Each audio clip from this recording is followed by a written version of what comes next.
Matthew chapter 18. At that time the disciples came to Jesus and asked, "Who is the greatest in the kingdom of heaven?" He called a child, whom he put among them, and said, "Truly I tell you, unless you change and become like children, you will never enter the kingdom of heaven. Whoever becomes humble like this child is the greatest in the kingdom of heaven. Whoever welcomes one such child in my name welcomes me.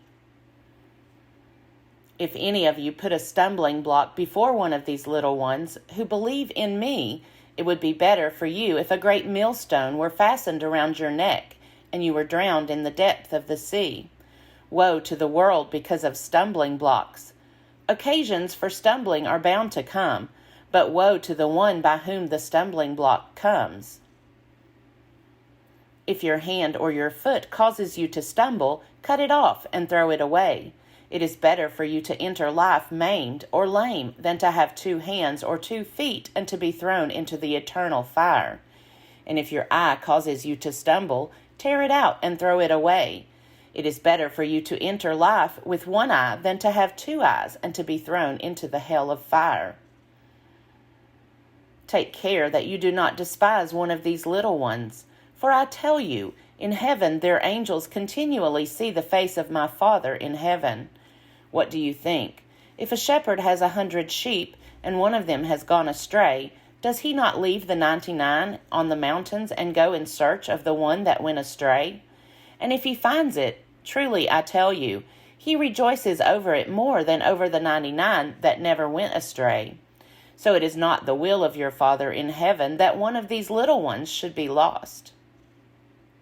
If another member of the church sins against you, go and point out the fault when the 2 of you are alone. If the member listens to you, you have regained that one. But if you are not listened to, take 1 or 2 others along with you, so that every word may be confirmed by the evidence of 2 or 3 witnesses. If the member refuses to listen to them, tell it to the church.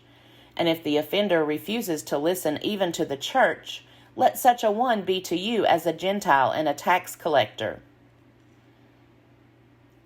Truly, I tell you, whatever you bind on earth will be bound in heaven, and whatever you loose on earth will be loosed in heaven. Again, truly I tell you, if 2 of you agree on earth about anything you ask, it will be done for you by my Father in heaven. For where 2 or 3 are gathered in my name, I am there among them. Then Peter came and said to him, "Lord, if another member of the church sins against me, how often should I forgive? As many as 7 times?" Jesus said to him, "Not 7 times, but, I tell you, 77 times." For this reason, the kingdom of heaven may be compared to a king who wished to settle accounts with his slaves. When he began the reckoning, one who owed him 10,000 talents was brought to him. And, as he could not pay, his lord ordered him to be sold, together with his wife and children and all his possessions, and payment to be made. So the slave fell on his knees before him, saying, "Have patience with me, and I will pay you everything." And out of pity for him, the lord of that slave released him and forgave him the debt. But that same slave, as he went out, came upon one of his fellow slaves who owed him 100 denarii. And seizing him by the throat, he said, "Pay what you owe." Then his fellow slave fell down and pleaded with him, "Have patience with me, and I will pay you." But he refused. Then he went and threw him into prison until he would pay the debt.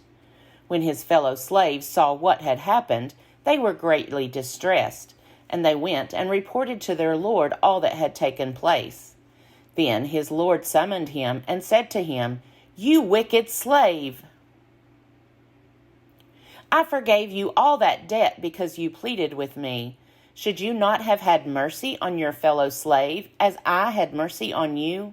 And in anger his lord handed him over to be tortured until he would pay his entire debt. So my heavenly Father will also do to every one of you, if you do not forgive your brother or sister from your heart.